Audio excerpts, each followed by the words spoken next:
விசிக தலைவர் திருமாவளவன் கார் மற்றும் வழக்கறிஞர் ராஜீவ்காந்தியின் இருசக்கர வாகனம் மோதியதாக கூறப்படும் சம்பவம் தற்செயலாக நடந்த விபத்து என்றும் எந்த உள்நோக்கமும் இல்லை என்றும் வழக்கறிஞர் ராஜீவ்காந்தியின் நண்பர் மணிகண்டன் தெரிவித்தார். சம்பவம் தொடர்பாக எஸ்பிளனேடு காவல் நிலையத்தில் ஆஜராகி விளக்கமளித்த பின்னர் செய்தியாளர்களுக்கு பேட்டியளித்த அவர் போலீசாருக்கு தேவையான தகவல்களை வழங்கியதாகவும் நீதிமன்றம் வழியாக நீதி கிடைக்கும் என நம்புவதாகவும் தெரிவித்தார். கீழே வண்டி எடுத்துகிட்டு போகிற டைமில் அவரோட விசிக தலைவரோட வண்டி இடிக்குது. அதன் அடிப்படையில் தான் அங்கே இந்த பிரச்சனை நடந்தது.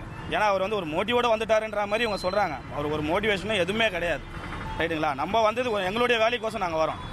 அங்கேருந்து போகிற டைமில் அவங்க வண்டி இடிச்சிட்டு கடைசியில் அவங்களே நாங்கள் வேணும்னு இடித்த மாதிரின்னு சொல்லிட்டு அவங்களே போட்டு அடித்து அது பெரிய பிரச்சனையாக்கி பெரிய இஷ்யூ ஆக்கி சென்னை உயர்நீதிமன்றம் வெளியே விசிக தலைவர் திருமாவளவனின் கார் மற்றும் வழக்கறிஞரின் இருசக்கர வாகனம் மோதிக்கொண்டதாக கூறப்படும் விவகாரத்தில் இரு தரப்பினரும் எஸ்பிளனேட் காவல் நிலையத்திற்கு வருகை தந்தனர். முன்னதாக வழக்கறிஞர் ராஜீவ்காந்தி விளக்கமளித்தார்.